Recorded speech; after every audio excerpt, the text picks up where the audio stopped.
Welcome to this explainer. Look, if you've ever felt like your day completely gets away from you before you've even brushed your teeth, you are in exactly the right place.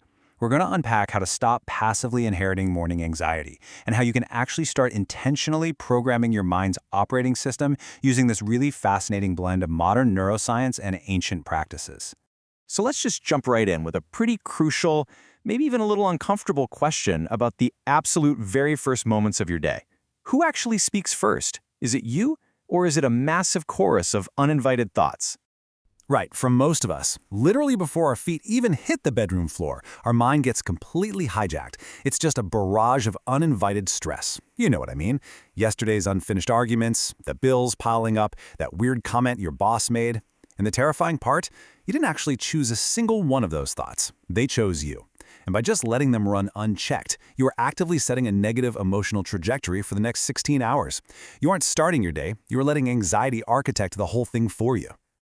To put this into perspective, psychologists estimate we process something like 6,000 automatic thoughts every single day.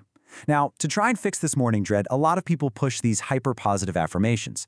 But, well, there's a huge problem with that. Your brain literally has a built-in nonsense detector. It's called the anterior cingulate cortex. So if you stand in the mirror chanting things you absolutely don't believe, your brain flags the contradiction and just creates resistance. Instead of relying on fake positivity, we have to replace those automatic thoughts with specific, evidence-based cognitive instructions. And the biology behind why these instructions actually matter is just fascinating. See, in your first waking hour, your body produces this natural spike called the Cortisol Awakening Response. Now here's the kicker. This morning cortisol spike, it isn't stress itself, it is raw fuel. It's biologically meant to sharpen your attention and prime your brain for learning. But your very first thoughts dictate exactly how it gets used. If you wake up worrying, your amygdala grabs that cortisol and uses it for hypervigilance and anxiety. But if you wake up intentionally, your brain uses that exact same fuel for focus and resilience. It's amazing when you realize how thousands of years of contemplative traditions completely align with modern neuroscience on this. Ancient Vedic texts describe the early morning mind as sattva, which is this state of extreme mental clarity, kind of like perfectly calm water. And today, brain scanners show us that right when we wake up, we're transitioning through a theta to alpha brainwave state. Your rational prefrontal cortex basically isn't fully online yet. This means your subconscious is incredibly programmable. Your morning brain is structurally different, and it is highly receptive. So why on earth does our brain naturally default to worries when it's in this super receptive state? Well, enter the Zeigarnik effect. It's this well-documented psychological phenomenon completely driven by your brain's default mode network, and it explains exactly why yesterday's unresolved worries instantly flood your mind. Basically, your brain actively seeks to resolve open loops. Listen, it's not that you're just a negative person. Your brain is literally neurologically wired to remind you of unfinished business. Okay, so the crucial move here is to take control of this process using our very first cognitive instruction, which is, I am awake before my problems. We use this as a specific pattern interrupt, honestly, much like the Stoic philosopher Marcus Aurelius did to prep his mind for tough encounters each morning. Just place a hand on your chest and declare that you speak first. Taking just 3 seconds to do this, before you ever even touch your phone, forcefully redirects your brain away from that limbic anxiety right into prefrontal agency. And this biological reality feeds directly into our second instruction. Think about this. You are quite literally operating on different biological hardware today than you were yesterday. Buddhism has long taught this concept of impermanence, the idea that yesterday's self has completely dissolved. And now, modern neuroplasticity absolutely confirms this. Your brain physically restructured its own synaptic connections while you were sleeping. Which brings us to instruction 2. I am not yesterday.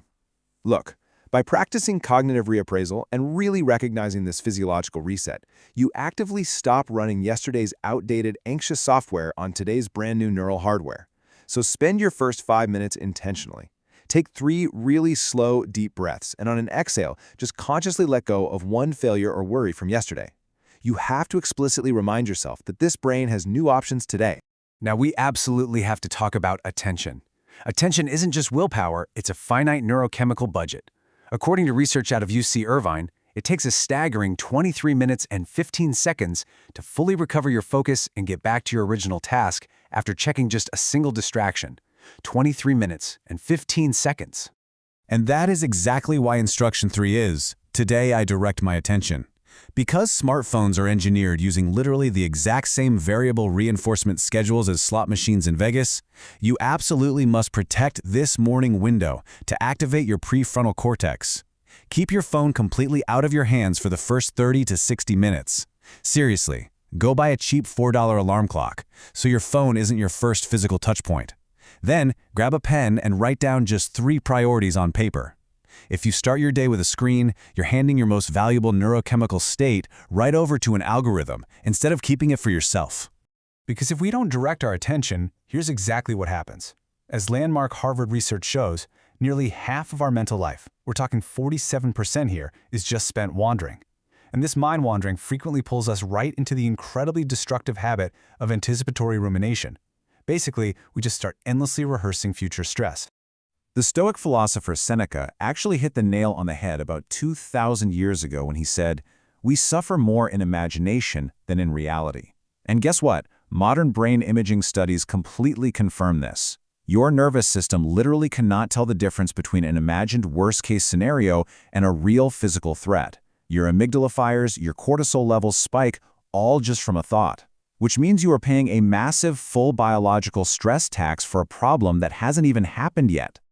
So, to combat this, Instruction 4 is, I will not solve problems that have not happened yet. Instead of wobbling back and forth between tomorrow and today and just exhausting your mind, use this great technique called temporal labeling. When you catch yourself mentally rehearsing an argument that hasn't even happened, tag it accurately. Say out loud, calmly and clearly, that is a future thought. I am in the present. This simple tag allows your brain to instantly deprioritize that imagined scenario, saving all that precious energy for actual reality.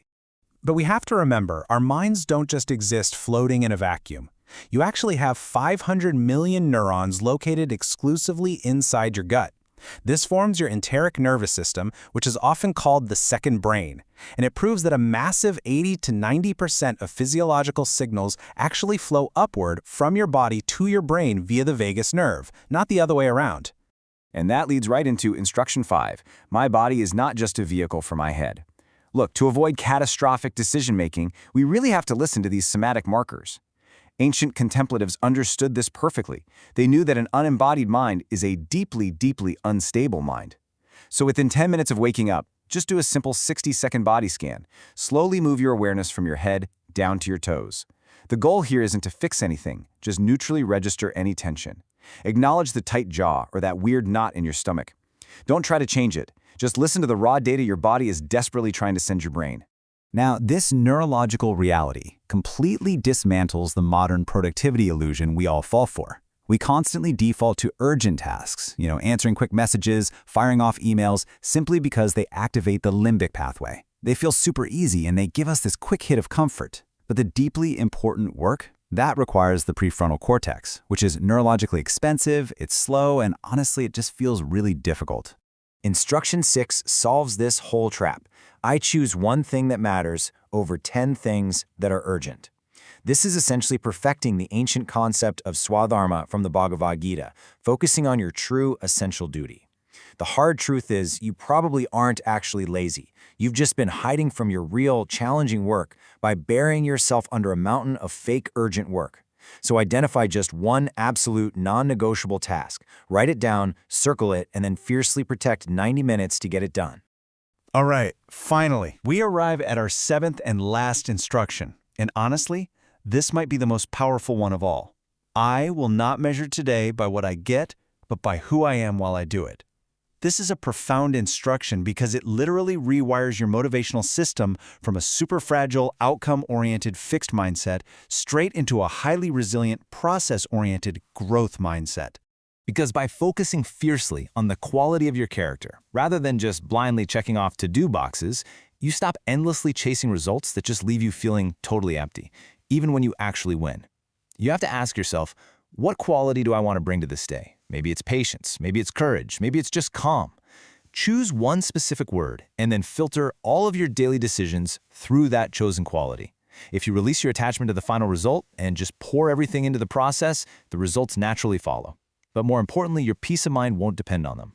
So think about it. As you wake up tomorrow morning and you face that incredibly powerful, highly programmable neurological window, You have a real choice to make. Who is actually in charge today? Will you just passively inherit everyone else's emergencies and anxieties? Or will you use these tools to intentionally write the script of your own life? Because if you can physically rewire your brain just by